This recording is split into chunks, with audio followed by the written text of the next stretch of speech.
సమయంలో ప్రార్థన చేసుకుందాం.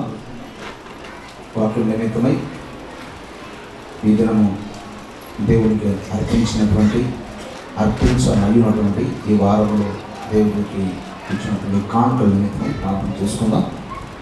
దైవజనులు పెద్దలు గంగాధర్ రెడ్డి గారు వచ్చి ప్రార్థన చేస్తాం. ఈ వారపు కానుకల నిమిత్తమై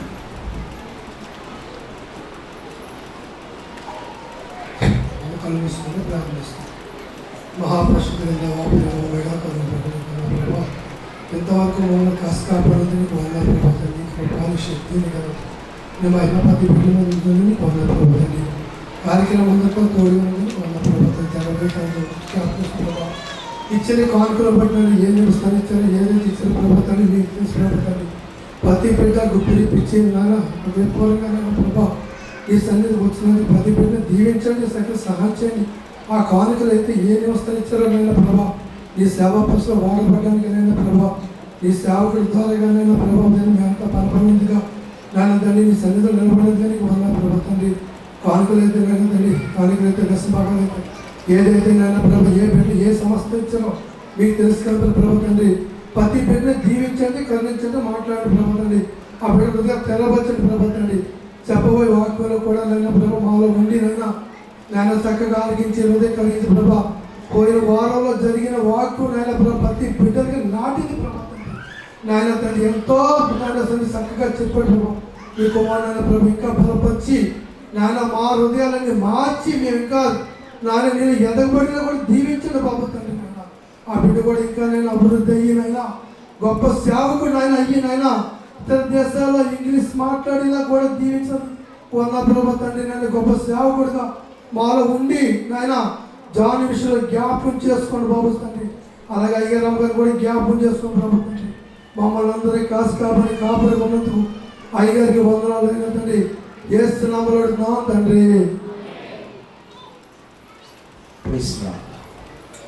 అందరికీ ప్రభు యేసుక్రీస్తు నామములో వందనాలండి. అందరికీ వందనాలు. మరొకసారి పైన వారికి కూడా ప్రత్యేకమైన వందనాలు. పెద్దలకైతేనేమి అందరికీ కూడా వందనాలు తెలియజేస్తున్నాం. ఒకసారి మన చేతులైతే దేవుని స్తోత్రం చెల్లిద్దాం. హల్లెలూయా. చిన్న పాట శరణం పల్లవి పాడుకొని వాక్య భాగంలోకి వెళ్ళిపోతున్నాం. నా ప్రాణమా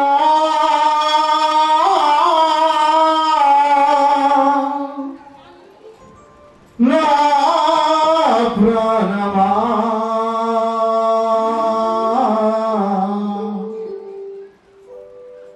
నన్ను ఎన్నడూ మరువని నా ప్రాణమా నన్ను ఎన్నడూ విడువని నా ప్రాణమా నేనంటే నీకెందుకో నన్ను మరచిపోవెందుకో నీకెందుకో నన్ను విడిచిపోవెందుకో నకాలలో రాకులలో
విడిచిపోలేరు, నిన్ను విడిచిపోయినా నన్ను విడిచిపోలేరు.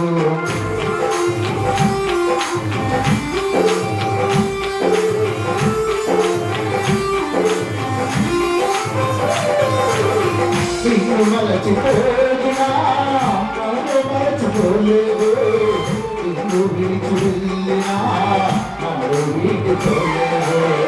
ఎందుకింత ప్రేమ నాకై యేసయ్యా,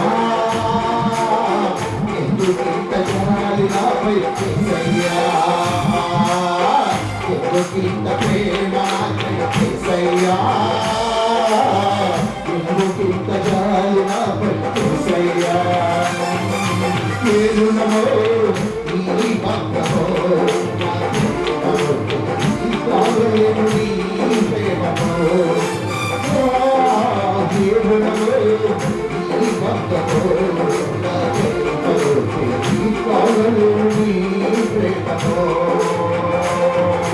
నేనంటే నీకేమిటో నీ ప్రేమ నన్ను విడిచిపోయేమిటో.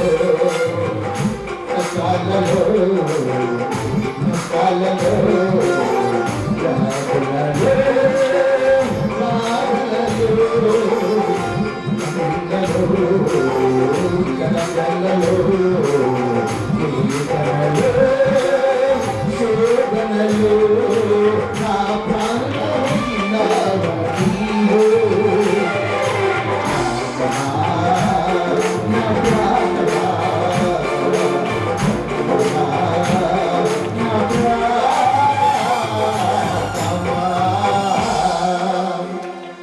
మలాకీ గ్రంథము 1వ అధ్యాయము 2-3 వచనాలు చదువుకుందాం.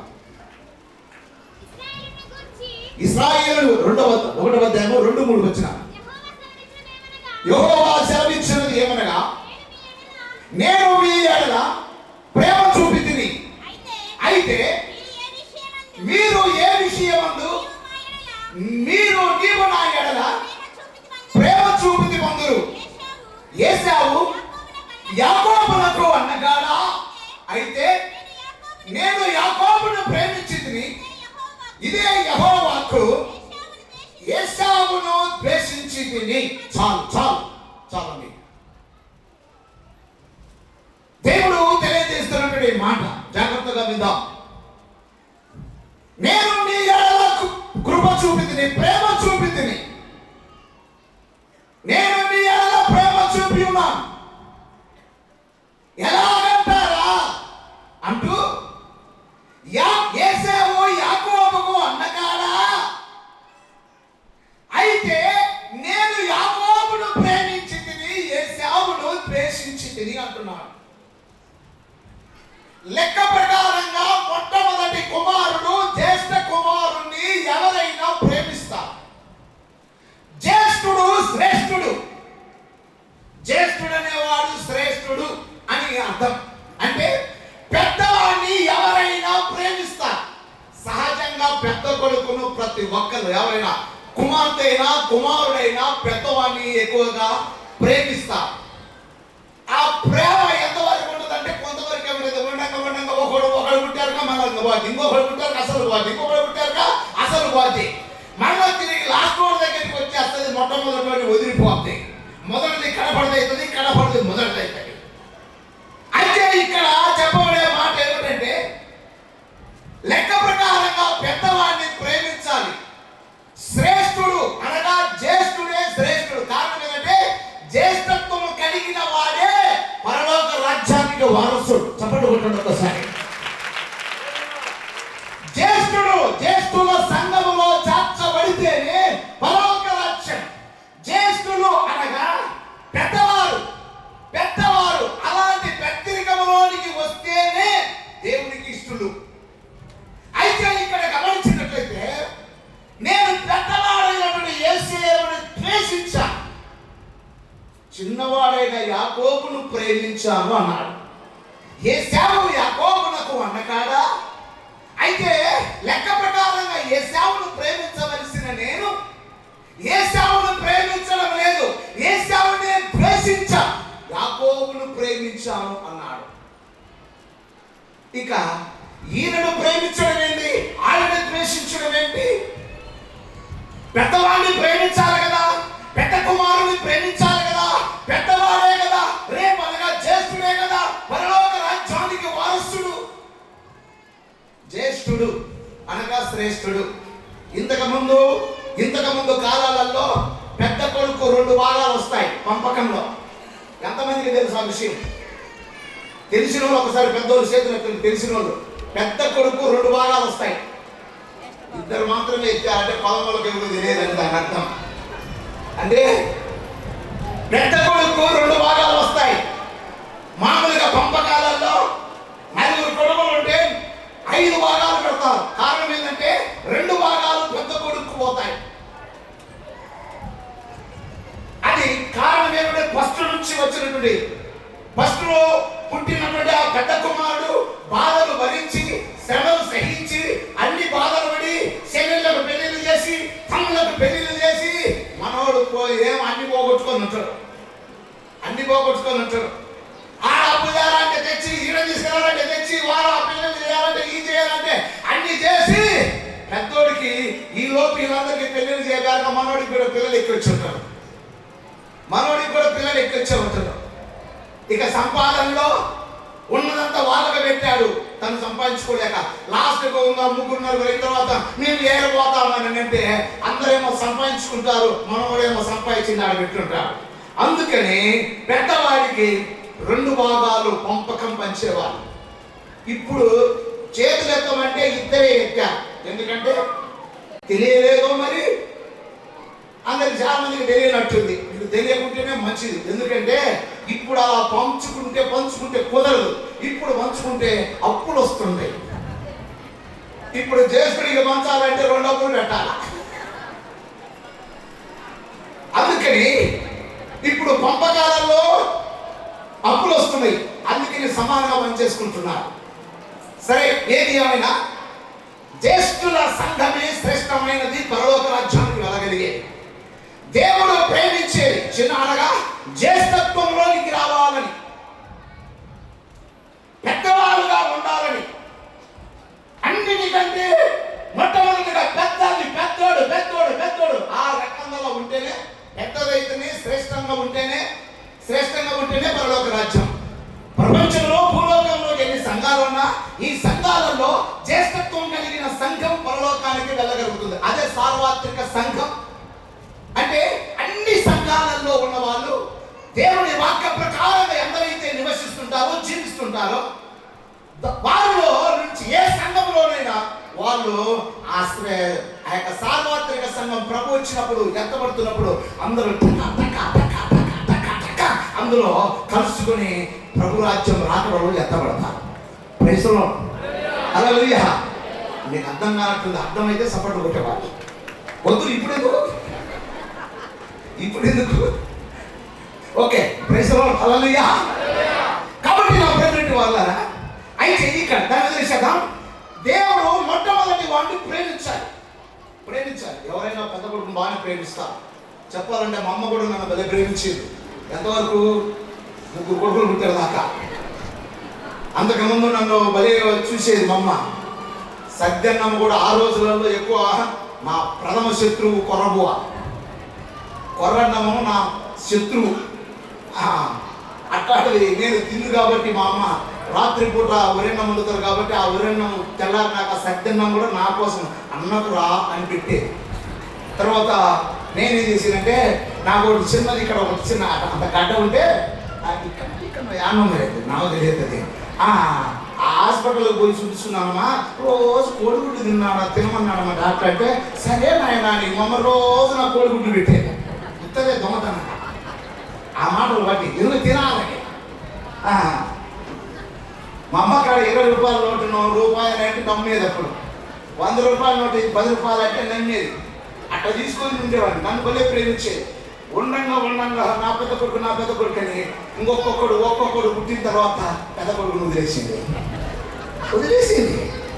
అంటే సహజంగా పెద్ద కొడుకును మొట్టమొదటిగా అందరూ ప్రేమిస్తారు. తర్వాత పెద్ద కొడుకు దూరం అయిపోతాడు. సరే, పెద్ద కొడుకుని ఎక్కువగా ప్రేమిస్తారు. దేవుడు కూడా జ్యేష్ఠత్వంలో ఉన్న వారినే ప్రేమిస్తారు. ప్రేమిస్తాను. అయితే ఇక్కడ గమనించినట్లయితే పెద్దవాడు ఏశావును ప్రేమించాలి. ఏశావును ప్రేమించకుండా ఇక్కడ రాయబడిన మాట ఏంటంటే ఏశావు యాకోబునకు అన్నకాడా. అయితే మరలా 3వ వచనానికి వచ్చేస్తే నేను ఏశావును ద్వేషించాను. 2వ వచనంలో యాకోబును నేను ప్రేమించాను. యాకోబును ప్రేమించడానికి గల కారణం మరొకసారి చూద్దాం. ఏశావును పెద్దవాడైన ఏశావును ద్వేషించడానికి గల కారణాన్ని ఈరోజు మనము తెలుసుకోబోతున్నాం. ఆ రాయబడిన మాట ఏంటంటే ఏశావు యాకోబు సాధువుగా ఉండేవాడు, ఇంటి పట్టు ఉండేవాడు, ఇంటిని కనిపెట్టుకొని ఉండేవాడు. సరే, మన సబ్జెక్ట్లో ఈరోజు నేను ఏశావుని గురించి మాట్లాడబోతున్నాను. నా ప్రియమైన వారా, కారణం ఏమిటి? ఎందుకు ఏశావును ద్వేషించాడు? పెద్దవాడిని ప్రేమించవలసినటువంటి దేవుడు పెద్దవాడిని తృణీకరించాను. నేను పెద్దవాడిని అనగా చిన్నవాడు నాకు ఇష్టంగా ఉన్నాడు, పెద్దవాడిని నేను తృణీకరించాను అన్నాడు. ఏశావును నేను ద్వేషించాను. ఏశావును ద్వేషించడానికి గల కారణం ఎందుకు ఆయన ఆ విధంగా చేశాడంటే తల్లికి 2 కొడుకులుగా పుట్టారు. యాకోబేమో అసలు ఒక పిల్లలు లేరు. ముందు రిబ్కమ్మ గారికి పిల్లలు లేరు. పిల్లలు లేకపోతే చాలా రోజులు ప్రార్థన చేసింది. చేస్తున్నాగా ప్రార్థన ఫలితంగా దేవుడు ఏం చేశాడంటే గర్భాన్ని ఇచ్చాడు. గర్భాన్ని ఇచ్చిన తర్వాత ఆ గర్భంలో అప్పుడప్పుడు కడుపులో తంతున్నట్టు కొట్టుకుంటున్నట్టు ఆమెకు తెలుస్తుంది. ఏది ఎవడో గురిని తంతున్నాడని చెప్పి భర్తలు చెప్తుంది ఇస్సాకు గారికి. ఎవడో లోపల ఏందో తంతున్నట్టుంది, కొట్టుకుంటున్నట్టుందయ్యా అని నేను అంటా ఉంటే ప్రార్థన చేసుకున్నాం పదే అని చెప్పి వచ్చి కొన్ని ప్రార్థన చేసుకుంటుంటే దేవుడు మాట్లాడుతున్నాడు. అమ్మా, నీ కడుపులో ఒక్కడు కాదు, వాళ్ళ లోపల మళ్ళా యుద్ధం చేసుకుంటున్నట లోపల. ఎందుకు? రే, నేను ముందెళ్తా బయటికి, నువ్వు వెనక రారా అంటాడంట ఒకడు. రే, నేను ముందెళ్తా, నువ్వు వెనక రారా అంటాడంట మరొకడు.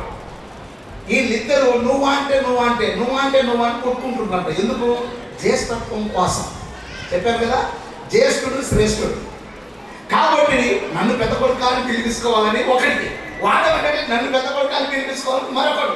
అంటే పెద్దోడాన్ని తీసుకోవడానికి మొత్తానికి వీళ్ళిద్దరు లోపలనే కొట్టుకుంటున్నారు. లేదురా నువ్వు ఆగురా అంటే వీళ్ళిద్దరు కొట్టుకుంటామంటే తల్లికి ఏం అర్థం కాక, ప్రభువా ఏంటి స్వామి లోపల కొట్టుకుంటున్నట్టుందయ్యా, ఏం అర్థం కావట్లేదంటే, అమ్మా నీ కడుపున 2 ఉన్నారు. హల్లెలూయా. వాళ్ళల్లో ఒకటి మించినోడు మరొకడు. వాళ్ళలో ఒకటి మించినవాడు ఒకడు.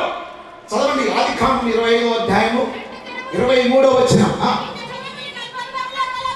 2 జనములు నీ గర్భములో కలవు, 2 జనపదములు నీ కడుపులో నుండి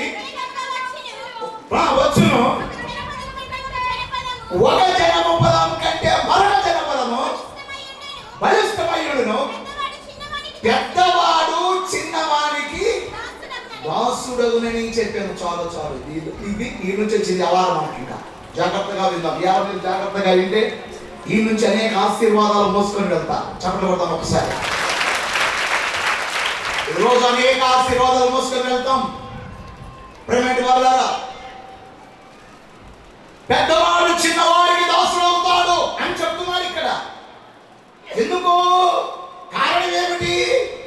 వీళ్ళిద్దరు భూమి మీదకి వచ్చారు. మొత్తానికి ఒకటి నించున్నాడు, ఒకడు ముందు వచ్చాక మంత్రసాని అబ్బా చాలా చక్కగా ఉన్నాడే, అబ్బా భలే ఎర్రగున్నాడే పిల్లోడు, ముద్దొస్తుందే పిల్లోడు అని చెప్పి మంత్రసాని ఆ పిల్లవాన్ని తీస్తున్నాగానే లోపల ఇంకొకడు వెనకాల ఈ మిడియం పట్టుకున్నాడంట. రే, లోపల కాదురా నన్ను కొట్టడము, బయటికి పోరని అంతు చూస్తా, యాడికరా నువ్వు పోయేది అని చెప్పి మొత్తానికి మిడియం పట్టుకున్నాడంట. ఇంకొకడు ఈ ముందు నిలుస్తుంటే ఎర్రగున్నాడంట. ఏశావు అనగా ఎర్రని వాడు అని అర్థం. Praise the lord. హల్లెలూయా. ఇక వాడిని చేస్తుంటే ఈ మంత్రాలు చెప్తుంటే వెనకాల ఇంకొకడు చెయ్యి పట్టుకునే ఉన్నాడంట. వాడిని ఇంకొకటి కూడా వస్తున్నాడే అని చెప్పి పీకింది. వాడిని తీస్తే వాడి పేరు అనగా ఇంకొకడు వచ్చాడు, ఆయన పేరు యాకోబు అని పెట్టారు. అంటే మోసగాడు అని దాని అర్థం. ఎర్రని వాడేమో ఈ పెద్దోడు ఏసేవేమో ఎర్రని వాడు, యాకోబేమో మోసగాడు. వీళ్ళిద్దరూ ఇక బయటికి వచ్చారు. రాకముందే దేవుడు చెప్తున్నాడు, ఒకటి కంటే ఒకడు బలముగా ఉన్నాడు, పెద్దవాడు చిన్నవాడికి దాసుడవుతాడు అన్నాడు. కారణం అంటే చిన్నవాడైన యాకోబును దేవుడు ప్రేమిస్తున్నాడు, పెద్దవాడైన ఏశావును ద్వేషిస్తున్నాడు. ఎందుకంటే నా ప్రేమనేటి వారలారా, ఏశావును ద్వేషించడానికి గల కారణం, ఏశావు ఎలాంటి వాడో తల్లి గర్భములో రూపింపకబడ మునిపే ఆయన గుణగణాలన్నీ ఎరిగాడంటే దేవుడు. హల్లెలూయా, హల్లెలూయా. అంటే అతను ఎలాంటి వాడు, ఆశీర్వాదానికి పాత్రుడు కాడు, దేవుడికి ఇష్టడు కాడు, దేవుడంటే ఇష్టపడని వాడు, దేవుడంటే దూరంగా ఉండేవాడు. అతని గుణాలు అన్ని వ్యతిరేకంగా ఉన్నాయి.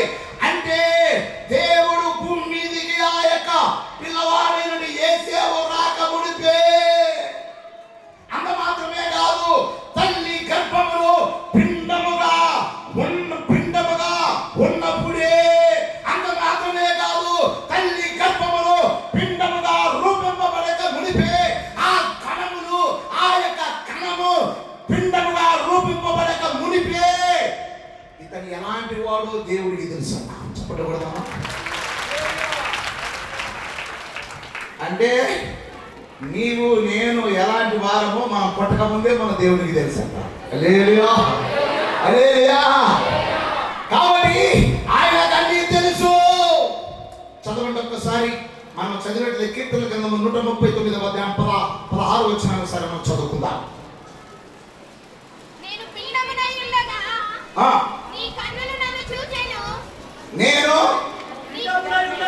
పిండమునై ఉండగా భక్తుడైన దావీదు అంటున్నాడు, నేను పిండమునై ఉండగా. ఇంకా కాలు చేతులు అన్ని అవయవాలు రూపింపబడలేదు, ఇంకా అవయవాలు రాలేదు. భక్తుడైన దావీదు అంటున్నాడు, ఇంకా అవయవాలు రాలేదు, పిండముగా ఉన్నప్పుడే రూపింపబడక మునిపే నీ కన్నులు నన్ను చూసెను. నియమింపబడిన దినములలో ఒకటైనను కాక ఈ అవయవాలు ఒకటైనను కాక మునిపే నా దినములను నీ గంధములో లిఖింపబడినవి.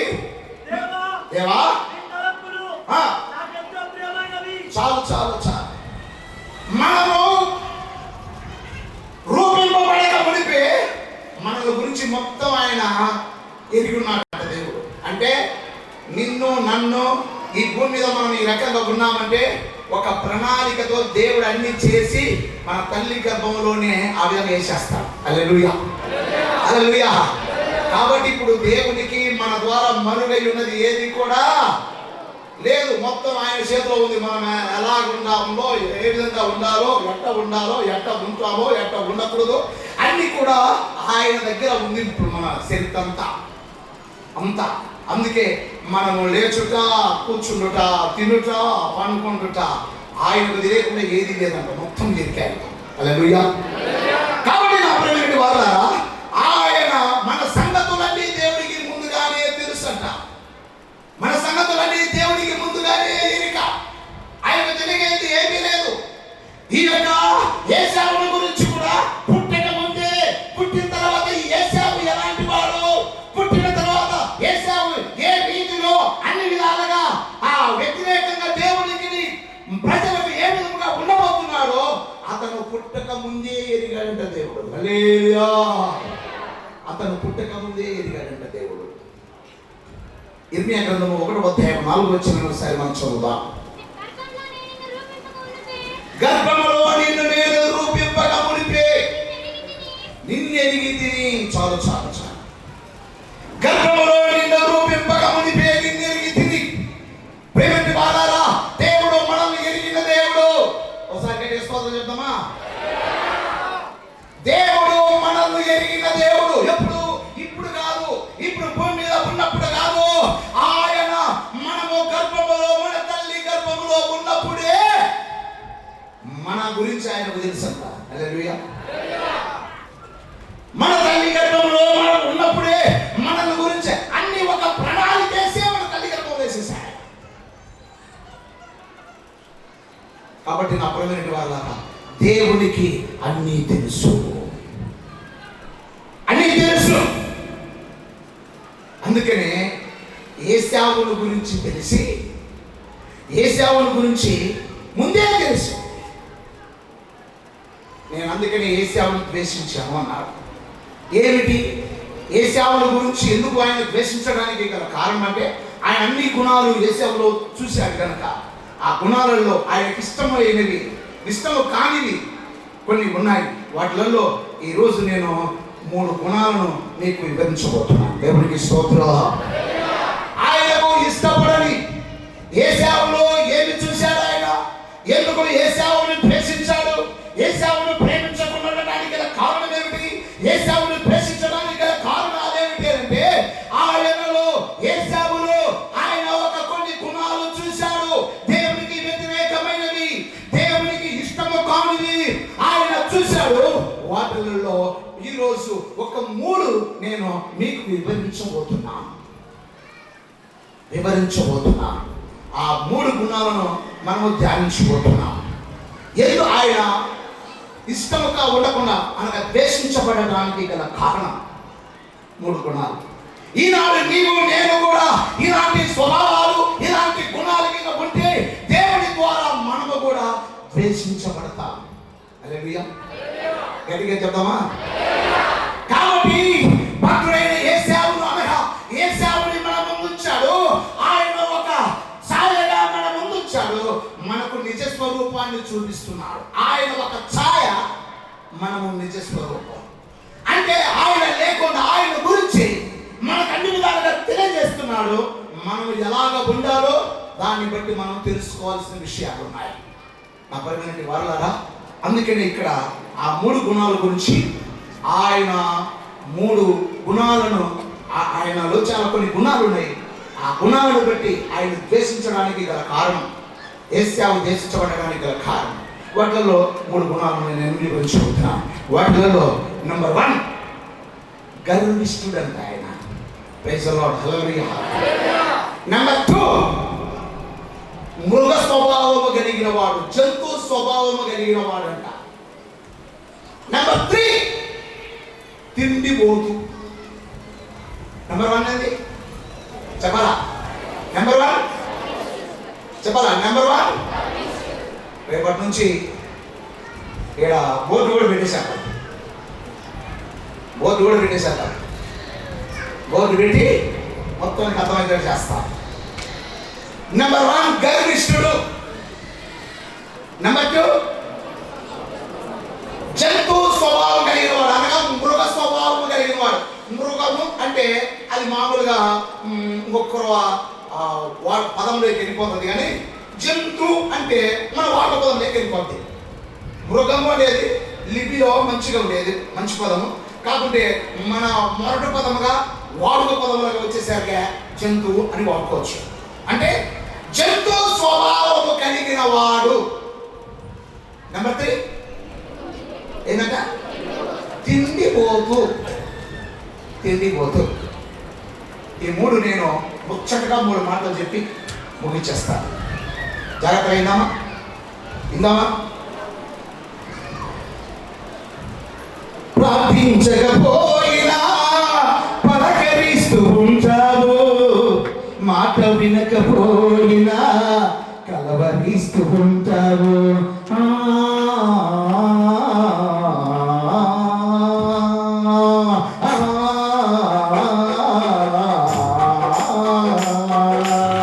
ప్రార్థించకపోయినా పలకరిస్తూ ఉంటావు, ఇస్తున్నావు బలమే నీ బంధము నా ప్రేమలో కాగలేను నీ ప్రేమలో కేవలము నీ బంధము నా ప్రేమలో కాగలేను నీ ప్రేమలో నేనంటే నీ కలగలను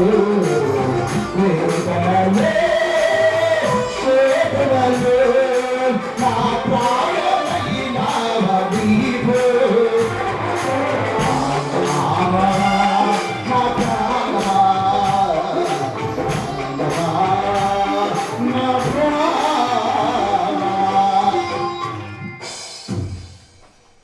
praise the lord hallelujah.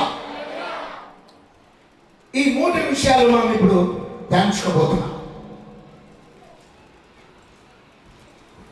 Number 1, ఎలాంటి వాడంటే అతని గట్టిగా చెప్పాలి, అందరూ చెప్పాలి గట్టిగా. వెనక నుంచి రాలే, వెనక నుంచి చేరుకోవటంలే. ఏమంటే ఇది ఉంటే మనకు కుదరదు, ఏది ఆ గర్వమే. అందుకనే గట్టిగా చెప్పండి, లేదన్న వాళ్ళు గట్టిగా చెప్పండి హల్లెలూయా. నెంబర్ 2, జంతు స్వభావం కలిగిన వాడు. ఏ స్వభావం? దాని స్వభావం ఏంటో తర్వాత వివరిస్తా. నెంబర్ 3, ఎలాంటి వాడు? తిండిపోతూ అయిన జగల గొంతి కత్తి పెట్టుకోమంటే తర్వాత చెప్తా. Praise the lord. ఓకే, ఈరోజు ఈ 3 మాటల్లో ముచ్చటగా నేను చెప్పి ముగించేస్తా. మన టైం ఒక గుర్తుపెట్టుకుని ఎప్పటికైనా 1:30 ముగింపు. ఎప్పుడు? ఎందుకంటే చల్లకాలము 10 గంటలకు స్టార్ట్ చేస్తాం, 1:30కు ముగిస్తాం. ఎప్పుడైనా ఇప్పటి నుంచి ఒకవేళ మీ వాళ్ళు ఎవరైనా భర్తలైన వాళ్ళు కానీ, అన్నోళ్ళైనా కానీ, కొడుకులైన కానీ ఎవరైనా మిమ్మల్ని మళ్ళీ తీసుకెళ్ళడానికి రావాలనుకుంటే, అయ్యా మన టైం 1:30కు ముగించబడుతుంది, వచ్చి తీసుకెళ్ళండి అని చెప్పండి. రాత్రులలో శనివారం కూటం 9 గంటలకు ముగించబడుతుంది. 9 తర్వాత వచ్చి తీసుకెళ్ళమని చెప్పండి. అదే మాట. ఇక ఆల్ నైట్, రేపు ఆల్ నైట్ మంగళవారం ఉంది. మంగళవారం ఎప్పుడు? నువ్వే చెప్తున్నావు అంటే నేనే ప్రశ్న చెప్తా, నేనే జవాబు చెప్తా. మంగళవారం ఎప్పుడు? మంగళవారం ఆల్ నైట్ ప్రేయర్ ఉంది. ఈస్ట్ గోదావరి జిల్లా నుంచి ఒక మంచి దైవజనుడు మన మధ్యకు రాబోతున్నాడు. ఆశీర్వదించబడిన ఒక మంచి దైవజనుడు మన మధ్యకు, ఆశీర్వాదం గారు మంచి దైవజనుడు మన మధ్యకు రాబోతున్నాడు మంగళవారం పూట. ఆదివారం లాగానే జరుగుతాయి. అంటే ఆదివారం లాగానే వెహికల్స్ ఎక్కడికి వస్తున్నాయో అక్కడికి వస్తాయి, ఎక్కడి నుంచి రావాలో అక్కడి నుంచి తీసుకొని వస్తాయి, అలాగనే తిరుగుతాయి మన వెహికల్స్. ఆదివారం లాగానే రండి. ఊరుకుండేదానికంటే ఇంట్లో పండుకుంటే ఏమవుతుందండి? దేవుని సన్నిధికి వస్తే ఆశీర్వాదం వస్తుంది. హల్లెలూయా. ఒక్క దినము గడుపుట ఆయన సన్నిధిలో 1000 దినముల కంటే అంటే శ్రేష్టము. 1000 దినాలు అంటే 3.5 సంవత్సరపు ఆశీర్వాదం మనకు వస్తుందండి. ఏది ఒక పూట దేవుని సన్నిధిలో ఆల్ నైట్లో ఉంటే. ఒకసారి వెళ్ళి చెప్తామా? మాకు ఆశీర్వాదం వద్దు, ఏమొద్దులేయా, మాకు నిద్రపోవాలనుకుంటే చేసేది ఏమి లేదు. రావాలనుకునే ఆశీర్వాదం అనేది దేవుడు ఇవ్వాలనుకుంటే తక్కువ దాన్ని ఆఫ్ చేసేస్తాడు, బంద్ చేసేస్తాడు. నాకు అది కాలే, నాకు ఇది కాలే, నేను అనుకున్నది జరగలే, సిగ్గులు ఎదుగు అనడానికి ఆయన కానీ ఎందుకు చేస్తాను అంటాడు. నేను ఆశీర్వదించాలనుకుంటే నువ్వు పోగొట్టుకున్నావు కదా నాయన, నువ్వు పోగొట్టుకున్నావు కదా బిడ్డ. నేను ఆ దీవెన రావాలనుకున్నా. ఆ 3.5 సంవత్సరంలో దీవెన నేను నీకు ఇవ్వాలనుకున్న వాటిలో గొప్ప మేలులు ఇవ్వాలనుకున్నా. ఈసారి అంటే నువ్వు పోగొట్టుకున్నావు కదా, దానికి నేను కాదు, దానికి జవాబుదారు నువ్వే అంటాడు ఆయన. దాని మీద మనం దేవుడి మీద వేసేదానికి ఏం లేదు. ఏదనుకో సహోదరి సాక్ష్యం చెప్పింది. సోదరి సిస్టర్ మేరీ ఏమన్నదంటే, నేను రాశాను కానీ అందులో నేను 2 మార్కులు పోయా. అది దేవుడి మీద తప్పు చేయడానికి కాదు. కారణం ఏమిటంటే అది నా తప్పే. అది దేవుడి మీద నేను ఏదలుసుకోలేదు అన్నది. తర్వాత 2సారి రాశాను, బ్రహ్మాండంగా నాకు అన్ని విధాలా క్వాలిఫై కావడమే కాకుండా మంచి మార్కులతో నేను పాస్ అయినాను అన్నది. అంటే మన వాళ్ళు ఏదన్నా జరిగితే దేవుడే నాకు ఇట్లా చేసిండు, దేవుడే నాకు ఈ జరగకుండా చేసిన అన్నట్టుగా మాట్లాడతారు కొంతమంది. కాదు కాదు. సరే, సబ్జెక్ట్లోకి వెళ్ళిపోతున్నా, టైం లేదు. Okay, praise the lord. Hallelujah. మొట్టమొదటిగా ఈ యేసేపును ద్వేషించడానికి గల కారణం, అతను గర్విష్ఠుడు, గర్వము గలవాడు. నా ప్రేమటి వాళ్ళారా, చదవండి ఒకసారి 49వ అధ్యాయం ఇర్మియా గ్రంథం 16వ వచనాన్ని ఒకసారి మనం చదవబోతున్నాం. ఇర్మియా గ్రంథం 49వ అధ్యాయం 16వ వచనం. నీవు భీకరుడవు, కొండ చంద్రులలో నివసించువాడా, పర్వత శిఖరమున స్వాధీనపరచుకున్నవాడా. ఇక్కడ ఉన్నోళ్ళు గట్టిగా చదవాలి, వాళ్ళు చదువుతున్నారు కానీ సరిగా. నీ హృదయములో మోసపుచ్చెను. నీ హృదయ గర్భము నిన్ను మోసపుచ్చెను. ఎవరు భీకరుడు? నీవు భీకరుడవు, నీవు భీకరుడవు, కొండ సందులలో నివసించువాడా, ఆ కొండ సందులలో నివసించువాడా, పర్వత శిఖరమును స్వాధీనపరచుకున్నవాడా, పర్వత శిఖరమును స్వాధీనపరచుకున్నవాడా, నీ హృదయ గర్భము నిన్ను నీ హృదయ గర్వము నిన్ను మోసపుచ్చెను. నీవు పక్షిరాజు వలె చాలు చాలు చాలు. అన్ని విధాలుగా పెద్దోడే, అన్ని విధాలుగా చేయిస్తా ఉన్నాడు. అతను అనుకున్నవి నెరవేరుచుకొని తట్టిగా పోరాడుతున్నాడు. కానీ అతనికున్న గర్వం అంట అతను అనిశిస్తున్నాడు. దేవుడికి స్తోత్రం. హల్లెలూయా. నీవు ఆ గర్వం కడతదు, నీ హృదయ గర్భము నిన్ను నీ హృదయ గర్వము మోసపుచ్చెను. నిన్ను మోసపుచ్చెను. చాలు చాలు చాలు. అతనిలో హృదయంలో ఏముందంటే గర్వం ఉంది. అతను గర్విష్ఠుడు. అన్ని విధాలుగా పర్వతాలను స్వాధీనము చేస్తాడు, పర్వతాలను ఎక్కుతాడు, బండ సందులను తిరుగుతాడు, ఎక్కడెక్కడ ఏమని తెలుసుకుంటాడు, వేటాడుతాడు, అన్ని విధాలుగా జీవితాన్ని చేస్తాడు. కానీ అతని హృదయంలో ఏముందంటే గర్వం ఉంది. ఆ గర్వం ఏం చేస్తుందట, అతను అణిచేస్తుందట. Praise the lord. హల్లెలూయా. హృదయంలో గర్వం పెట్టుకున్నాడు. పైకి కనపడ్డు, పైకి మామూలుగానే ఉంటాడు, కానీ ఎక్కడుందంట గర్వం? హృదయములో గర్వము. గర్వము హృదయములో ఉంది. అర్థమయ్యేటట్టుగా ఒక మాట రాయడం చదవండి. ఓబేద్ గ్రంథం 1వ అధ్యాయం 3వ వచనంలో సేమ్ టు సేమ్ ఈ ప్రవక్త కూడా అదే బయలుపరిచాడు. ఆ ప్రవక్త అదే బయలుపరిస్తే నీ హృదయ గర్వము చేత నీవు మోసపోతివి. చాలు చాలు. అంటే ఇతరులో ఏముందంటే గర్వం.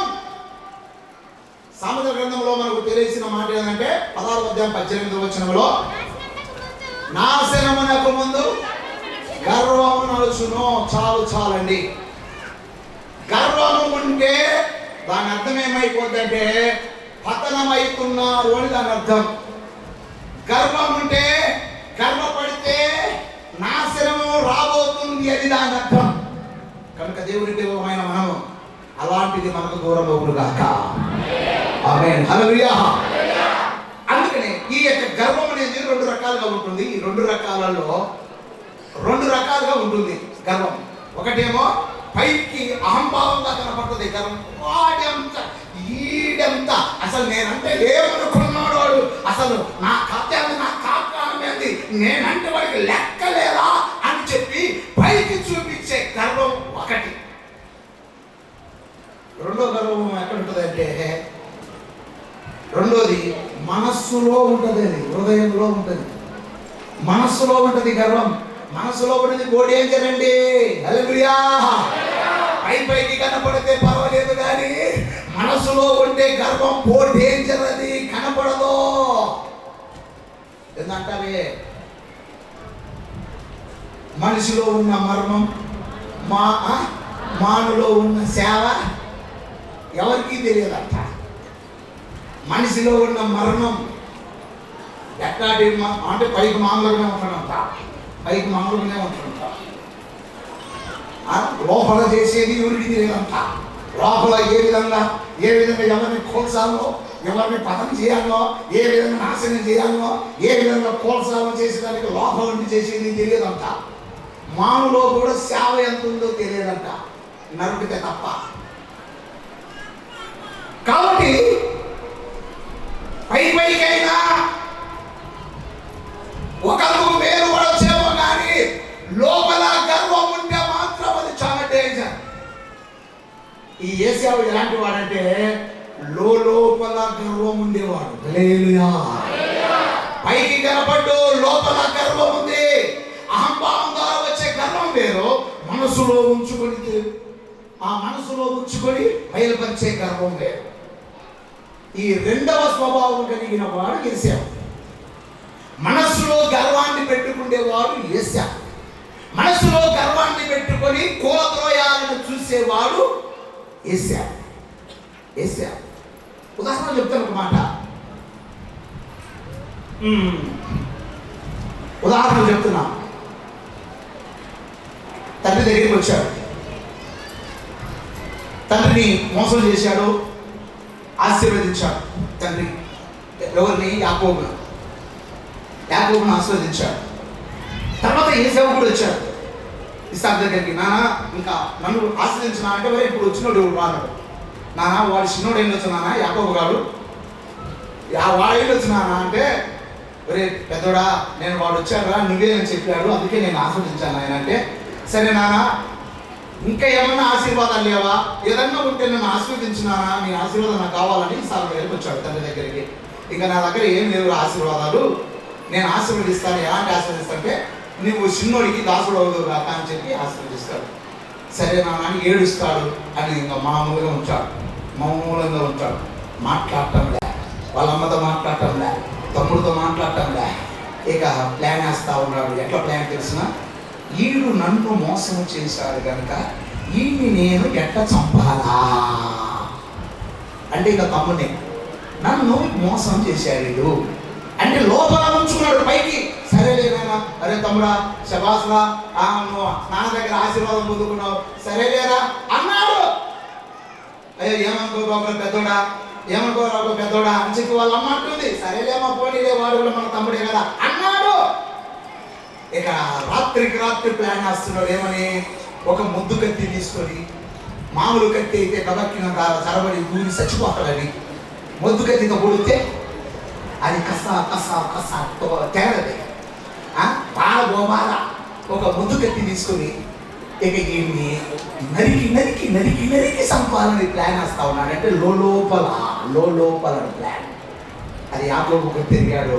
వాళ్ళ అమ్మ ప్లాన్ ఇచ్చింది, మరే నీ అన్న ముద్దు కత్తి తీసిందరా, నేను చంపడానికి ప్లాన్ వేస్తున్నారా, నువ్వు మా అన్న దగ్గరికి పోరా అని చెప్పి లాభాల దగ్గరికి పంపించడం జరుగుతుంది. సరే సమయం కాదు కాబట్టి నేను ముందుకెళ్తున్నా. Praise lord. హల్లెలూయా. అంటే ఇతను ఈ రెండు రకాల గర్వంలో రెండవ రకము గర్వం ఉన్నబడినటువంటి వాడు ఈ యొక్క యేసావు. ఈ యేసావు అలాంటి వాడు. లోపల దినవృత్తాంతంలో 2వ గ్రంథంలో 26వ అధ్యాయం 16వ వచనంలో ఒకసారి మనం చదువుకుందాం. ఉజ్జియా గురించి రాస్తూ, అతడు స్థిరపడిన తర్వాత అతడి మనస్సున గర్వించి చెడిపోయాడు. చాలు. ఉజ్జియా మనస్సున గర్వించాడు. ఇక నా అంతటోళ్ళు లేరు, నేనే పెద్ద మనగాన్ని, నేనే అట్లాంటి వాడిని, నేనే ఇట్లాంటి వాడిని, ఇక నాకు ఇచ్చిన వాళ్ళు లేరు అని చెప్పి గర్వం. అందుకని మనలలో ఎంత పాస్టర్లలో ఎంత ప్రసంగికులైనా గర్వం అనేది రాకూడదు. హల్లెలూయా. అలాగనే సింగర్లలో పాటలు పాడే వాళ్ళల్లో నేను ఎంత సింగర్నైనా అని చెప్పి నాకంటే మించిన వాళ్ళు లేరన్నట్టుగా ఆ గర్వం మనలో రాకూడదు. ప్రార్థనా పరులలో కూడా ప్రార్థించే వాళ్ళలో ఇక నేను ప్రార్థన చేస్తే పని నుండి దిగుతా, నీకంతా ఇక నా ప్రార్థనే గొప్ప, ఇక వాళ్ళ అవకలంతా వేస్ట్ అని నేను ఆ స్వభావం మనసులోనికి రాకూడదు. ఇలాగ వస్తే దాని అర్థం ఏంటంటే నువ్వు గర్వపడుతున్నావు అని అర్థం. గర్వపడుతున్నావు అంటే దాని వెనకాల ఏమొస్తుంది? గర్వం బట్టి నాశనం దాని వెనకాల వస్తుంది. పడు పడు పడు పడు గర్వపడు, నేను వస్తున్నా కదా, పడు పడు పడు కుంగ తీసేస్తుంది. కొంతమంది ఏంటంటే ప్రార్థన పరులం అంటే నీ ప్రార్థన కుంగ తీసేస్తారు. గర్వపడితే నువ్వు ప్రార్థనా పరుడువే, నువ్వు ప్రార్థనా పరుడవే, ప్రార్థనా పరురాలవే, మంచిదే. ఇంకా నిన్ను నువ్వు తగ్గించుకొని అన్ని విధాలుగా హెచ్చించబడు. నేను అట్లా నేను చేస్తే ఇట్లా, నేను చేస్తే నీ కార్యాలు జరుగుతాను, నేను చేస్తే ఆ కార్యాలు జరుగుతాయి అంటే అణిగిపోతావు. నాకు తెలిసేంత వాక్యం లేదు. నేను పెద్ద మనగాన్ని ఈరుని సూర్యుని అని చెప్పి నాడు సేవకులు ఎర్రమిగిపోతా ఉంటారు. అందుకనే అనసపడుతున్నారు. ఇంకా గొప్ప గొప్పగా అన్ని విధాలు చూస్తే చాలా కార్యాలు ఉన్నాయి. కాబట్టి స్థిరపడిన తర్వాత ఇతను మనస్సులో గర్వం పెట్టుకుని చనిపోయాడంట. ఒక మంచి గొప్పవాడు ఉజ్జియా. ఈ ఉజ్జియా చాలా గొప్పవాడు. 18వ సంవత్సరంలోనే రాజైనాడు. అంత గొప్పవాడు గర్వపడినందువలన చెడిపోయినాడు. మా ప్రేమైన వాళ్ళారా, ఇలాంటి ఈ యొక్క గర్వం ఉండటం వల్ల ఏమవుతుందంటే, గర్వము అది మహాభయంకరుడి పాపం. ఈ గర్వం వలన అనేక సంఘాలు పాడైపోతున్నాయి, సేవ పాడైపోతుంది, ఆత్మీయ జీవితాలు పాడైపోతున్నాయి, గొడవలు జరుగుతున్నాయి. ఎన్ని అనేకమైన అనర్థాలు జరగడానికి గల కారణం గర్వం. కనుక గర్విష్ఠుడు దేవునికి ఇష్టడు కాదు. హల్లెలూయా. అలాంటి వాళ్ళకు దేవుడు అంటున్నాడు, నేను నీకు విరోధిని అంటాడు. చూడండి యెర్మయా గ్రంథంలో 50వ అధ్యాయం 31వ వచనం. 50వ అధ్యాయం 31వ వచనంలో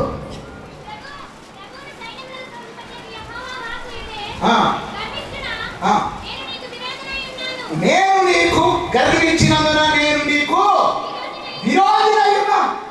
గర్విష్ఠులకు దేవుడు విరోధి అంట. హల్లెలూయా, హల్లెలూయా. కాబట్టి నా ప్రియమైన సహోదరి సహోదరులారా, గర్వం అనేది మనలో ఉండకుండా ఎప్పుడైతే సాత్వికం అనేది మనలో కనబడుతుందో, సాత్వికాన్ని మనలో కనబడితే దేవునికి మనం ఇష్టముగా ఉంటాం. గర్వము మనలో ఉంటే దేవునికి మనం విరోధులం అయిపోతాం. దేవుడు నేను నీకు విరోధిని అంటాడు. కాబట్టి ఏశావు ఎలాంటి వాడంటే గర్విష్ఠుడు. అందుకే అతనికి దేవుడు విరోధి అయిపోయాడు, అతన్ని ద్వేషించాడు. దేవునికి స్తోత్రం. హల్లెలూయా. ఏసేవును ద్వేషించడానికి మొదటి కారణం ఏమిటంటే గర్వం, గర్విష్ఠుడు. ఇప్పుడు రెండవ నెంబర్ 2, ఆయనలో ఉన్న స్వభావం ఏలాంటిది? రెండవది జంతు స్వభావం. గర్వాన్ని ఉంటే దేవునికి ఇష్టం కాదు. రెండవ స్వభావం ఆయనలో ఉన్నది ఏంటంటే జంతు స్వభావం. జంతువులు ఈ తిండి కోసం కొట్టుకుంటుంటాయి బాగా. మీకు అర్థమవుతుందో లేదో? నేను పల్లెటూరు నుంచి వచ్చాను. మీరంతా పట్టణంలో ఉన్న వాళ్ళు, పట్టణంలో పెరిగిన వాళ్ళు, చాలా మంచిది. మీరు పట్టణంలో ఉన్న వాళ్ళు కనుక మీకు పట్టణ విషయాలు బాగా తెలుసు.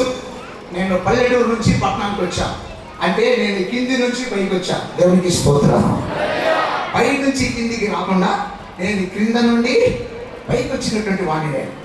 అడుగు నుంచి పైకి ఒక ఉన్నతమైన స్థానానికి వచ్చినటువంటి వాడిని. కాబట్టి నాకు పై విషయాలు తెలుస్తాయి, కింది విషయాలు తెలుస్తాయి. అంటే నేను పల్లెటూరు నుంచి పట్టణంలోకి వచ్చాను కాబట్టి నాకు పల్లెటూరు విషయాలు తెలుసు, పట్టణం విషయాలు కూడా తెలుసు. కాబట్టి నేను పల్లెటూరు నుంచి వచ్చే విషయాన్ని చెప్తున్నాను. మా ఊర్లో నేను గబక్కిన చిన్నప్పుడు భోజనానికి కూర్చున్నప్పుడు ఎక్కువ బయట కూర్చుంటాం, మంచాల మీద కూర్చొని తింటాం. ఏందన్నా నీకు ఇంత పల్లెటూరు ఇంత అవసరమా అంటారేమో. అవసరం వచ్చింది చెబుతున్నా. నేను ఏది దాచుకోను, మూసిపెట్టే పాసిపోద్ది. అలా కొడితే 10 మందికి అవసరం అంటే దేవునికి స్తోత్రం. హల్లెలూయా. నేను ఎందుకంటే ఆ కార్యం అలా చెప్తున్నాను. బయట కూర్చొని మంచం మీద కూర్చుంటుంటే కుక్కలు వస్తాయండి గబక్కిన. అవి ఎక్కువ కుక్కలు వచ్చేస్తాయి. వచ్చేది ఇట్లా బుద్ధ తింటే ఇట్లా నోట్లో పెట్టుకుంటే ఇప్పుడు దాన్ని తీసుకుంటుంది, మళ్ళా కలుపుకుంటుంటే అబద్ధవుతాయి. ఇక ఏం చేయాలన్నమాట? వేయాలనిపిస్తుందా?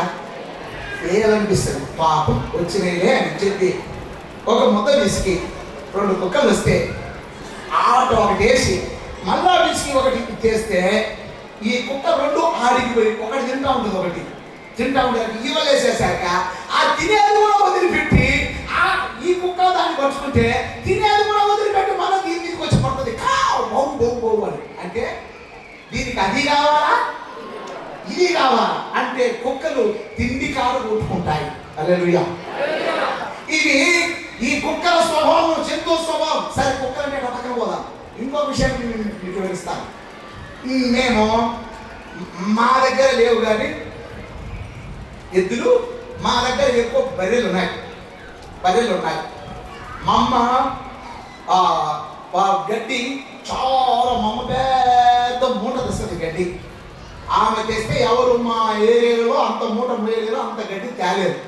కాబట్టి నేను మా నాన్న ఎదురుపోతుంటాడు అప్పుడప్పుడు. నేను అప్పుడు చిన్న పిల్లోడుగా ఉన్నప్పుడు నేను కూడా మోయడానికే పోతాను.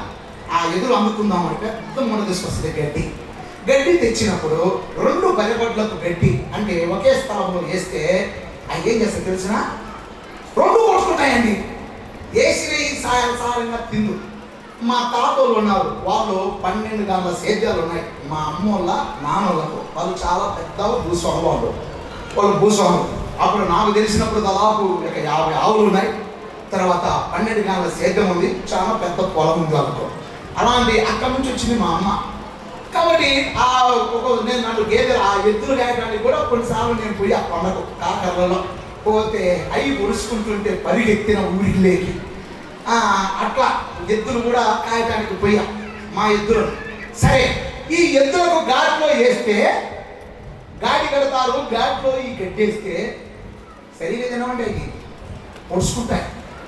పొడుచుకుంటాయి ఒకదాన్ని ఒకటి పొడుచుకొని కొమ్ములు ఇరిగినటువంటి రోజులు కూడా ఉన్నాయి.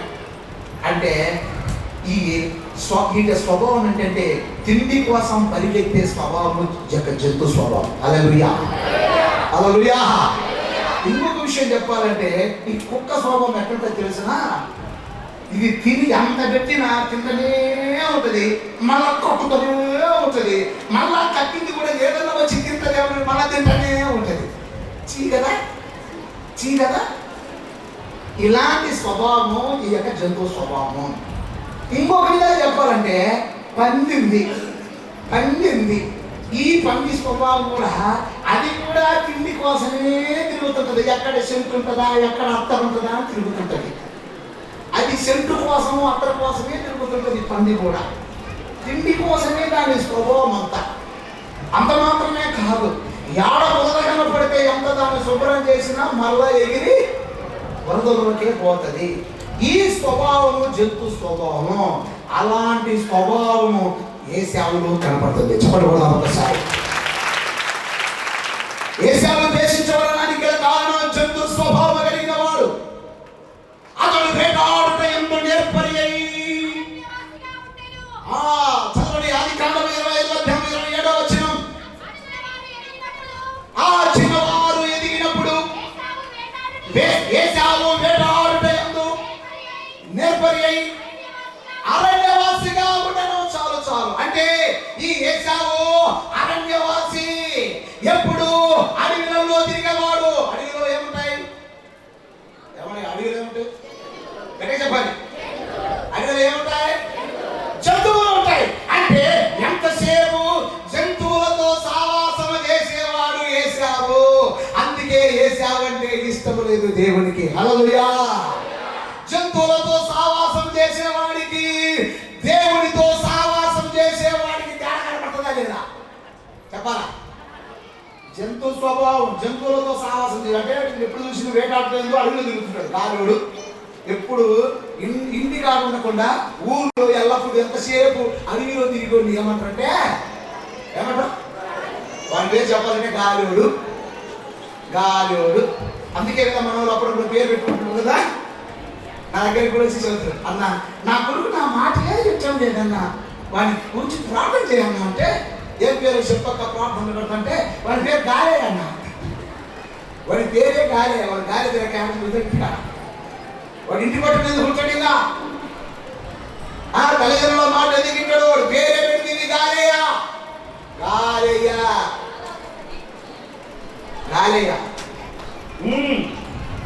పేరు లేనట్టు ఇంకా అట్లనే ఉండవు.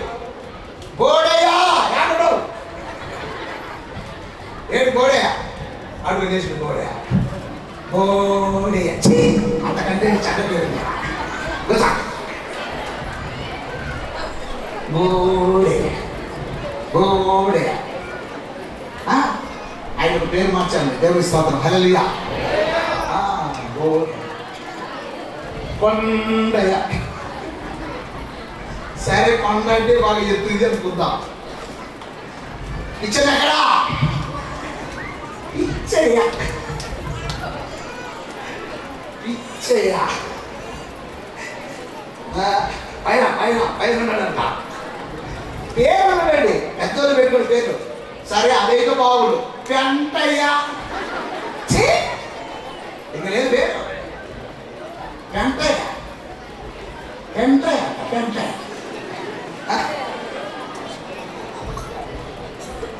ఇటీవల 5 ప్రార్థనకు పోయారు. ఒక అన్న ప్రార్థన పెట్టిన స్థలం నుంచి పక్కనే వాళ్ళు ఇల్లు. అన్న ఇంట్లో అడుగు పెట్టిపోను, ఇంట్లో అడుగు పెట్టిపోతే మేము బాగుపడతామన్నా అని అన్నది. అన్న కడుగు పెట్టిపోయిన ఇంటి దగ్గర కదా అంటే సరే ఇంటికి అయిపోయినా ప్రార్థన చేస్తా ఉన్నాం. అన్న నేను సంపాదిస్తున్నా ఉండటం లే, నా కొడుకు సంపాదిస్తున్నాడు నా చేతికి ఇస్తున్నాడు ఉండటం లే డబ్బులు, నా భర్త సంపాదిస్తున్నాడు నా చేతికి ఇస్తున్నాడు డబ్బులు ఉండటం లేదన్నా. అటు వచ్చినట్టు వస్తున్నాయి కనపడటం లేదన్నా, కనపడటం లేదన్నా, వచ్చినట్టు వస్తున్నాయి కనపడటం లేదన్నా. అంటే ఏమన్నా తొందరపడుతున్నాను అంటే లేదన్నా, వస్తున్నాయి ఎట్టబాతున్నాయో కట్టలు వచ్చినట్టు అవుతున్నాయి, అవి కనపడకుండా పోతున్నాయన్న, అర్థం కాకుండా ఖర్చు అయిపోతున్నాయన్న ఆయన. సరే అక్కడ నీ పేరు పేరు చెప్పాను. నా పేరు దిబ్బమ్మ అన్నది. దిబ్బ దిబ్బ దిబ్బ అంటే అమ్మ మొత్తం వాళ్ళు తెచ్చినవి దిబ్బలు పోతుంది, వాళ్ళు తెచ్చినవి మేడ పోతుంటే దిబ్బలు పోతుంది, మేడ కనపడతాయి ఏంటి. కాబట్టి సరే ఇప్పుడు ఈ ఏశావు ఎలాంటి వాడంటే గాలోడు. ఏంటి గాలోడు అంటే ఏశావు వేటాడుట యందు నేర్పరి అయి అరణ్యవాసిగా ఉండను. అడవిలో తిరుగుతున్నాడు, అడవిలో జంతువులు ఉంటాయి, జంతువులతో వేటాడేవాడు. ఆ జంతువులు వేటాడినప్పుడు అవి గిలగిలగిలగిలా తన్నుకొని చచ్చిపోతా ఉంటే మొన్నడు అనేవాడు, అవి చచ్చిపోతా ఉంటే అనేవాడు. ఇట్లాంటి మంచివాడు చెప్పండి చెప్పండి చెప్పాలి గట్టిగా. ఇట్లాంటి మరి దేవుడు ఏంటి ప్రేమిస్తాడు? ప్రైజ్లో గట్టిగా సరిగ్గా చేతులు చెప్తాము. అంటే ఈ స్వభావం కలిగిన వాడు, ఈ జంతువు స్వభావం కలిగిన వాడు, అడవుల్లో తిరిగేవాడు ఈ యొక్క ఏశావు. అందుకే దేవుడు ఇతన్ని ఇష్టపడలేదు. జంతువులు తిండి కోసం వెతుకుతూ ఉంటాయి. ఇతను కూడా అలాంటి అనగా స్వభావంతో ఉండేవాడు. జంతువులతో సావాసం చేసేవాడు, అడవులలో తిరిగేవాడు, గాలిగా తిరిగేవాడు, ఇంటి పట్టున ఉండని వాడు గాలిగా తిరుగుతూ ఉంటాడు. అందుకనే మీకు ఎవరైనా పిల్లలు, మగ పిల్లలు, యూత్ పిల్లలు మీ మాటలు వినలేదంటే, గాలి తిరుగుతున్నారంటే తీసుకురాండి, పట్టుకరాండి, మా చేతికి అప్పగించండి. మేము గంగెద్దుకు ముక్కుకు మొగతాడి వేసినట్టు వేసేస్తాం. గంగెద్దు కాదు, పోతెద్దులు ఉంటాయి, పెద్ద పోతెద్దులు. ఇంకా పోతెద్దులు కూడా తీసుకుపోయి గంగెద్దుల చేతికి అప్పగిస్తే అది ఎవరికది కాదు పోతెద్దు. వాళ్ళ చేతులు పడితే దానికి వేస్తారు, ముక్కుతాడు వేస్తారు. లాస్ట్గా దాన్ని తిప్పి అయ్యగారికి దండం పెట్టు అంటే ఓపడంగా సంక్రాంతి పండుగ కొత్త చూడండి గంగెద్దులో అంటే వాళ్ళు చెప్పినట్టు ఉంచుతుంది. అట్లనే మా చేతికి అప్పగించండి, మంచిగా ఊపెత్తట్టు చేసి మీ చేతులకు మేము అప్పగిస్తాం. హల్లెలూయా హల్లెలూయా. మావాడు ఇండు కారు మీద సావాసం అంటాడు. మా యవనస్తులతో సావాసం చేయండి. మీ పిల్లలు ఎలాంటి వాడైనా తిరిగిపోవచ్చు, లేదా మారిపోతాడు. మా కాడ యవనస్తులు ఉన్నారు. ఆ యవనస్తులతో సావాసం చేస్తే ఎలాంటి వాడైనా మారిపోతాడు. కారణం ఏంటంటే వారు దేవుని సావాసం చేస్తున్నారు. కాబట్టి ఈ ఏశావు ఎలాంటి వాడంటే ఇతను దైవ సావాసం కోరేవాడు కాదు, జంతువుల సావాసం కోరేవాడు.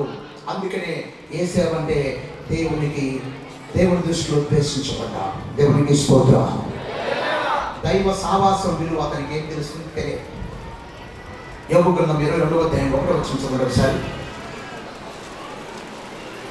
అప్పుడు దేవాలయమైన ఎలీఫజు ఇలాగు ప్రత్యుత్తరం ఇచ్చెను, నరుడు దేవునికి ప్రయాసకులు కాగలుగుతారా? వారు బుద్ధిమంతులు తమ మట్టుకు తామే ప్రయాసపడుతూ ఉంటారు. 22వ అధ్యాయం 21వ వచనం అదేనా? ఆయనతో సహవాసం చేసిన యెడల అదే యాన నా బైబిల్లో లేదే అనుకుంటున్నా.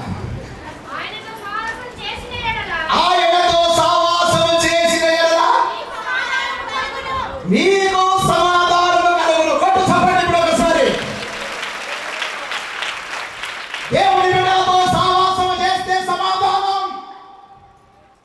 కాబట్టి దేవునితో సావాసం చేస్తే సమాధానం.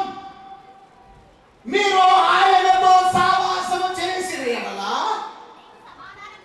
మీకు సమాధానము కలుగును.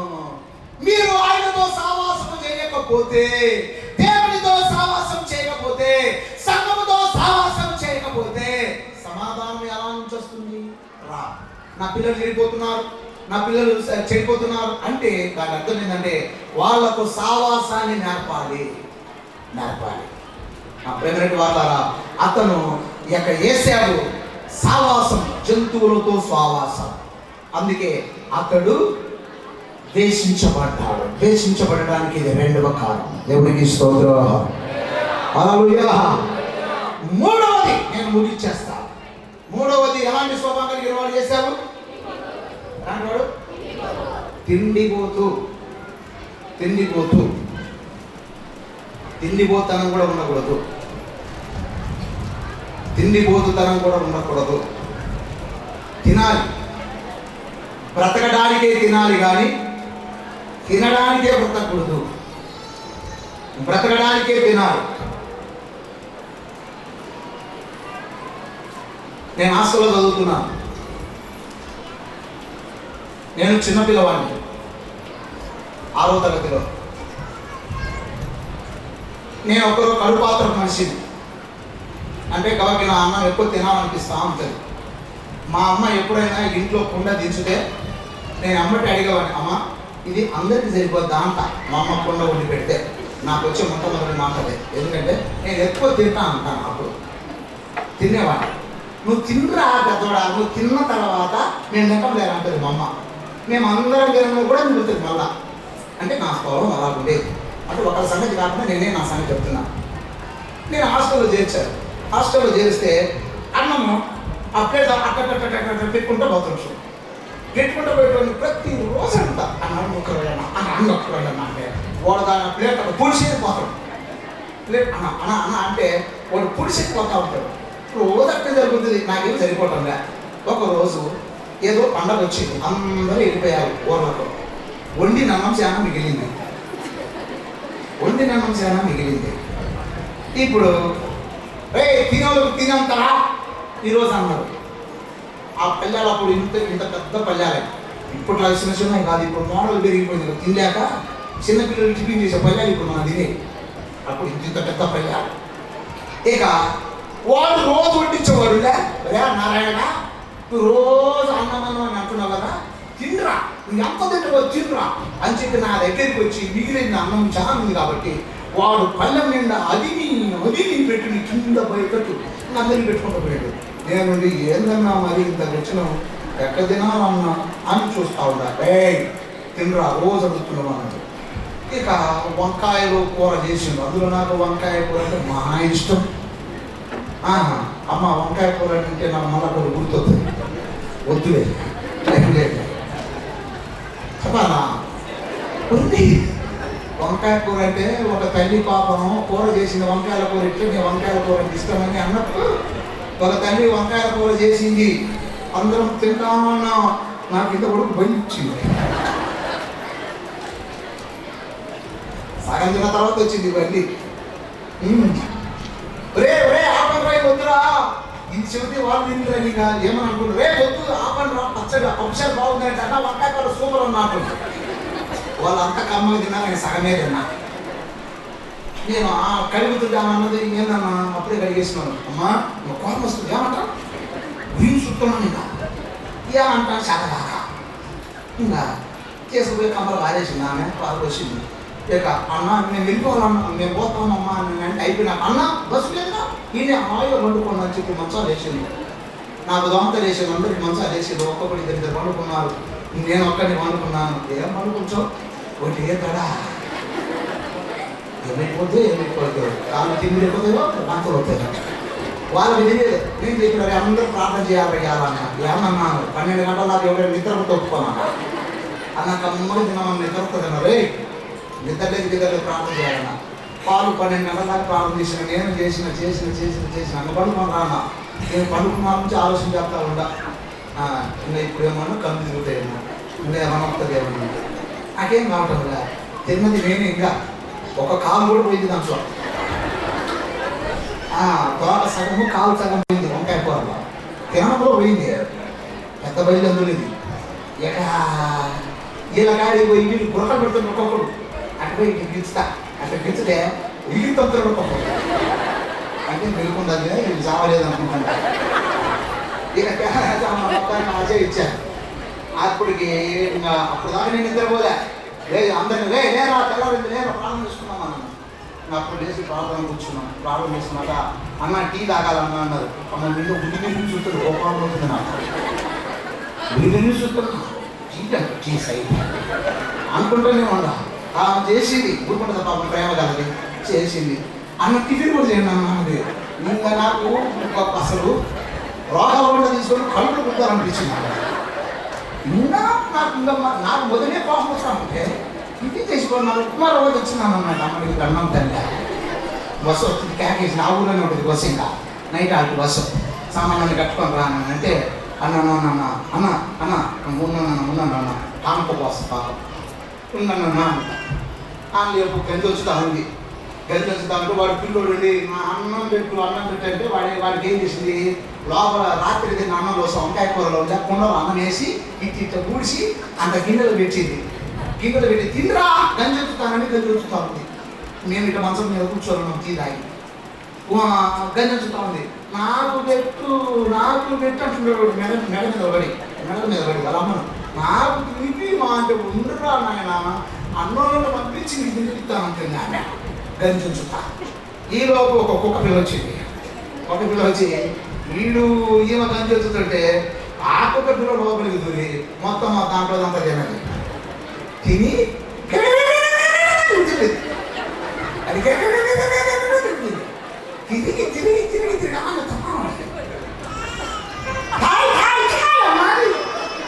దెబ్బలు వచ్చింది. అన్నా ఏదైనా అన్నా ఇట్లా ఏమమ్మా ఏమన్నా ఈ కుక్క పిల్లకి ఎక్కడ నేను చచ్చిపోయింది అన్నాను. అమ్మా కుక్క పిల్ల చచ్చిపోయిందా అన్నం తినదా అవ్వ అన్న పిల్లుడు పెట్టిన అన్నం తినదన్నా. అమ్మయ్యా దేవుడు లక్షణాలు ఉన్నాడమ్మా ఏమన్నా అన్నది. అమ్మ రాత్రి నేను తిన్నా మా మేడ పోసిపోమ్మా అన్న ఆ కంపలో పోసినాను అన్నారు. ఒకరు అమ్మా అన్న అడిగి పోయి ఏందన్నా అంటే రాత్రి రా అన్న ఆడ బండి ఉంటుంది చూడు అన్న కంపలు పోసిన కాడ సరే అది కంపల కదులుకొని ఇటువంటి బండి రాత్రి బలి కొడుకున్నామమ్మా అనుకున్నా కాలు పట్టుకున్నదట. అన్నలేదు గిన్నలేదు సైతాన్ నాన్న నేను ఎక్కడో ప్రార్థన చేసుకోబట్టి బతికినాను. లేకుంటే మేము చచ్చేవాళ్ళ ముందు నేను ఒక్కడిని కాదు ఇంతమంది 10 మందిని తెచ్చేవాళ్ళను. నీకుండా అన్నా నీకు దండం పెడతా అన్నా అందరూ మీరు మొదలు ఏ సేవకుడు అన్నా అంత రకాల చెబుతారు ఏమన్నా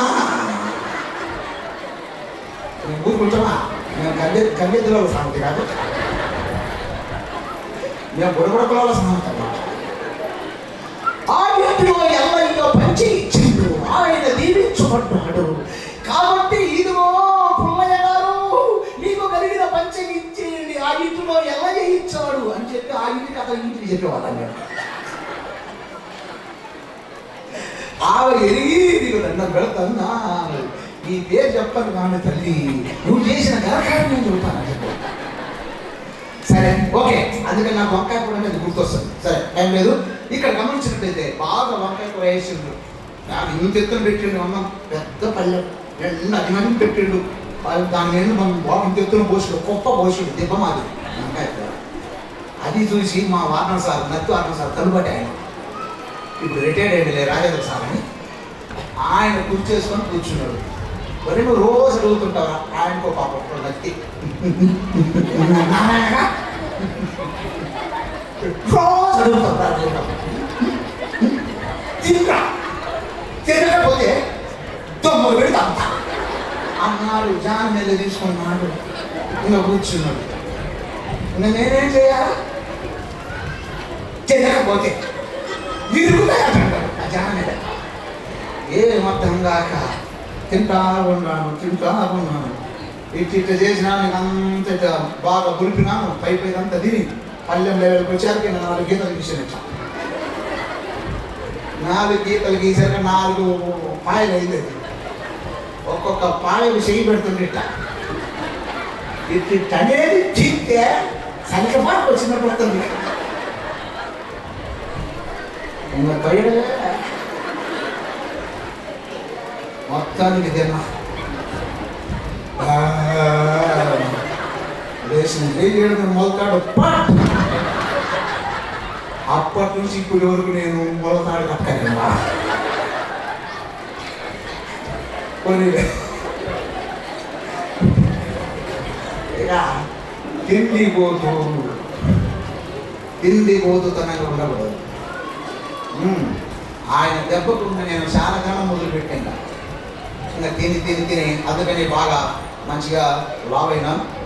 కానీ ఎంతవరకు తినాలో అంతవరకే నేర్చుకున్నా. దేవునికి స్తోత్రం. హల్లెలూయా. ఎందుకంటే అది జరిగిన విషయం. తిండిపోతుతనం కూడా ఉండకూడదు. చదువు ఒకసారి మనం గమనించినట్లయితే ఒకసారి ఆదికాండం 25వ అధ్యాయం 34వ వచనం ఒకసారి మనం చదువుకుందాం.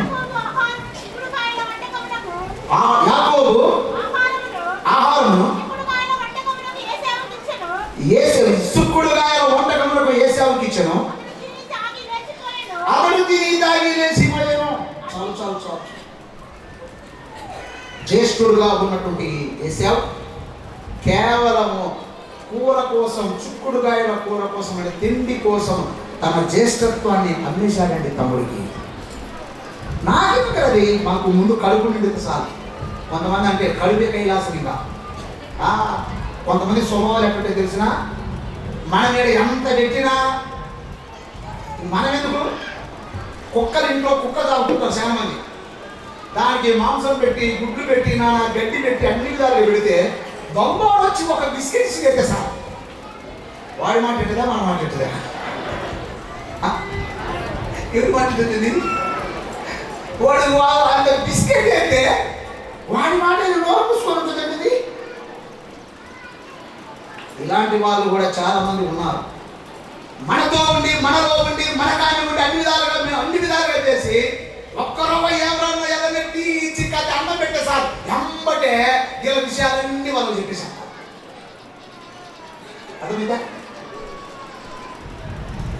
కాబట్టి తిండిపోతుతనం వల్ల టీ పెడితే టీకే సార్ ఎంబటే కడుపులో దాచుకునేవి కూడా చెప్పేసేస్తారు.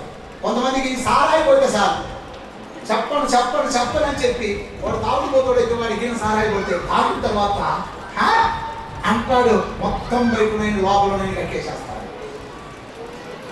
తిండిపోతుతనం. చుక్కుడుగాయల కూర కోసం తన జ్యేష్ఠత్వాన్ని అమ్ముకున్నాడు ఏశావు తిండిపోతు. Praise lord. హల్లెలూయా. చదవండి 23వ అధ్యాయం సాంఖ్య గ్రంథం 21వ వచనం. నీవు తిండిపోతువైన ఏం చేయాలంట? గొంతుకు తిండి కోసం ఎంతైనా ఖర్చు పెడతారు కానీ దేవుడికి ఇవ్వాలంటే ఇయ్యరండి. హల్లెలూయా. మా దేశంలో ఒక కుటుంబం ఉంది. అన్నోళ్ళొద్దు అని చెప్పి 5 కేజీల చికెన్ తీసుకొచ్చింది. కూర అట్ట చేయాలి ఎట్ట చేయాలి ఇంకెందుకని అంటే అన్నోళ్ళొద్దు. మేము 10 మంది తింటాం 5 కేజీలు చెప్పాలా? మేము 10 మంది 5 కేజీలు తింటామా? వినా కదా? అన్నోళ్ళొద్దు కోసేసింది. బ్రహ్మాండంగా ఇక అన్నోళ్ళు పాతలైపోయినాక అన్నోళ్ళు కూటానికి అబ్బు కూర్చున్నారు. అన్నోళ్ళకు ఏదో ఒక ముసలాము రాకొక్క మీరు ఆమెకి ఇచ్చింది అన్నోళ్ళు పట్టించమని. పోయిందట మాకట్ట ముసుకుంటూ పోయింది. సరిగా లేదు, మాకు తినడానికి లేదు. ఇక చూసుకో బాబాయ్ రండి, పెద్దరానా రండి, అబ్బాలా రండి అని చెప్పి వాళ్ళందరినీ గెలుచుకొచ్చుకున్నది. వాళ్ళందరికీ కమ్మగా పెట్టింది. ఇంకా నేను పోవాలా, నా ఉద్దేశం ఏంటంటే నేను ప్రారంభం చేస్తే అన్నం తింటే ప్రారంభం చేస్తే నేను చూడను. ఇంకా నీ కాంక కాదు గిరిక కాదు, అది నా ఇంట రావాలని నేను దానికోసం నిలవను. దేవునికి స్తోత్రం, హల్లెలూయా. నేను దానికోసం నిలవను, నేను వెళ్ళిపోవడమే నా పని అంతవరకే. అది అవసరం అనుకుంటే దేవుడు మిస్ చేస్తాను అంతే, నేను ఉండను. ఇంకా ఏమంటుందంటే నేను ప్రార్థన చేసిన పోతుంటే అన్న ఉండన్నా అంటది, అన్న ఉన్నాను అంటది, ఉండన్నా అంటది. ఏదమ్మా అంటే అన్న ఒక్క నిమిషం ఉన్నాను అంటది. మళ్ళీ ఆయన కొట్టుతుంది. నేను బాబు అన్న ఉండన్నా అంటది, ఈ లైన్ కొట్టుతుంది. నేను ఎంతసేపు నేను అలా నాకు కోపం వచ్చి నేను వెళ్ళిపోతా అనుకోండి అక్క, వెళ్ళిపోతా ఉంటే అమ్మ ఏమనుకోవాలన్నా అన్నీ ఖర్చు అయిపోయినాయి, ఇక ఈ 200 ఉంచన్నా. అర్థమైందా? నేను 2500 పెట్టి డీజిల్ కొట్టించుకొని పోయినా. దానికి సౌండ్ సిస్టమ్, మన అన్ని కీబోర్డ్ ప్యాడ్లు అన్నీ పెట్టుకొని అన్ని మన అన్నీ ఫ్రీగానే అన్ని విధాలు జరిపించేస్తే కనీసం ఆ డీజిల్ ఖర్చు కూడా అమ్మ ఇవ్వకుండా అన్న ఏమనుకోవాలన్నా అంటే మళ్ళీ ఏం విషయం వచ్చినా లొట్లు మొత్తం అందరికీ లొట్లు అయితే బాగుండు. మళ్ళీ మిక్చరు, మళ్ళీ అరటిపండు, వాళ్ళ బడాయంతా చూపించుకున్నారాట. నా కాడ ఇచ్చేసాక 200 చేతులు పెట్టి ఇది న్యాయమా? ఏదన్నా అది మీరు పంటం అంటే మీరు చేస్తారా? తిండి దగ్గర ఎంతైనా ఖర్చు పెడతారు కానీ దేవునికి ఇచ్చే విషయాలలో నిర్వహిస్తారు. కాబట్టి తిండిపోతుతనము కూడా అది దేవునికి ఇష్టమైంది కాదు. కారణం తిండి ఆశీర్వాదాన్ని పోగొట్టుకున్నాడు యేసయ్య. దేవునికి స్తోత్రం, హల్లెలూయా. అతను సంపాదించుకున్నదేమో, తీసుకున్నదేమో ఒక సుక్కుడుకాయల కూర, పోగొట్టుకున్నదేమో గొప్ప ఆశీర్వాదాన్ని, రక్షణను పోగొట్టుకున్నాడు. మా మేలును పోగొట్టుకున్నాడు, ఆశీర్వాదాన్ని పోగొట్టుకున్నాడు, తన రక్షణ స్థితిని పోగొట్టుకున్నాడు యేసయ్య. అందుకని యేసయ్యను ద్వేషించబడటానికి గల కారణం ఇది. 3వ కారణం, మనం అలాంటి మనలో అయితే ఉండకూడదు. Praise the lord, hallelujah. Last మాట వరుసగా నేను ముగించబోతున్నాను. లూకాసు వార్త 21:34 చదవండి, ముగించేస్తున్నాను. లూకాసు వార్త నీ హృదయములను ఒకవేళ తిండి వలన చాలు. ఇంకా ఆ నుంచి చదివితే జాగ్రత్తగా చూసుకున్నాను. ఎవడి దాడి కింద తిండి వలన మత్తులు అయితే జాగ్రత్త అని. తిండి బోతులు కూడా దేవునికి ఇష్టలు కాదు. తిండి బోతులను తాగుబోతులను దరిద్రులవుదురు అని రాయబడింది. తినాలి, మనం బ్రతకడానికి తినాలి. తిండి కోసమే మనం బ్రతికేటట్టుగా ఉండకూడదు. కాబట్టి జాగ్రత్త. మన విధాలను మనం ఏసేపు ఆ విధంగా చేసినందువలన అతడు ద్వేషించబడ్డాడు.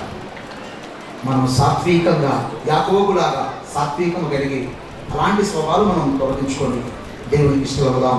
దేవుడి మాటలు మన ఇంటికి బోధించుకున్నాక తొలగించిన ఎక్కడ నుండి ప్రార్థన చేసుకుందాం.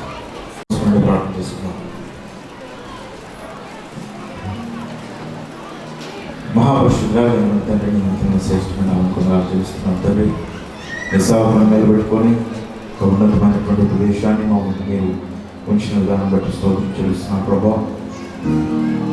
యేసయ్య అవును తండ్రి, యాకోబు ఎడల నీకున్నటువంటి ప్రేమ, యేషావు చేసినటువంటి కార్యములను ప్రభా మీరు వ్యక్తపరిచిన దాన్ని బట్టి వందనాలు చెల్లిస్తున్నాం ప్రభా.